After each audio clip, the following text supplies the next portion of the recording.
Hi viewers, పుట్నాల పప్పు చట్నీ చేసుకుందాం. దానికి కావాల్సిన పుట్నాల పప్పు, ఉప్పు, వెల్లుల్లిపాయలు, జీలకర్ర, చిన్న చింతపండు, 4 ఎండుమిరపకాయలు. నేను దీనికి తగ్గట్టుగా తీసుకున్నానండి.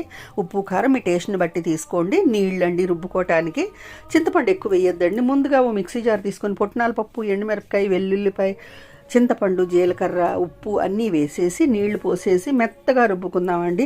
పొద్దున్న పూట హడావిడిగా ఉన్న టైంలో, ఆఫీసులకు వెళ్ళాల్సి, క్యారేజీలు కట్టాల్సిన టైంలో మనం ఎటువంటి స్టవ్ వెలిగించకుండా ఇన్స్టెంట్గా అప్పటికప్పుడు మంచి రుచికరమైనటువంటి పుట్నాల పప్పు చట్నీ ఇలా చేసేసుకోవచ్చండి. చాలా రుచిగా ఉంటుంది. ఇది పౌడర్గా చేసుకొని పెట్టుకున్నా కూడా స్టోర్ చేసుకుంటే కొంచెం వాటర్ కలిపేసుకొని మనం చట్నీగా చేసేసుకోవచ్చు అండి. ఎటువంటి కరెంటుతో కానీ స్టవ్ వెలిగించాల్సిన పని కానీ ఇందులో లేదండి.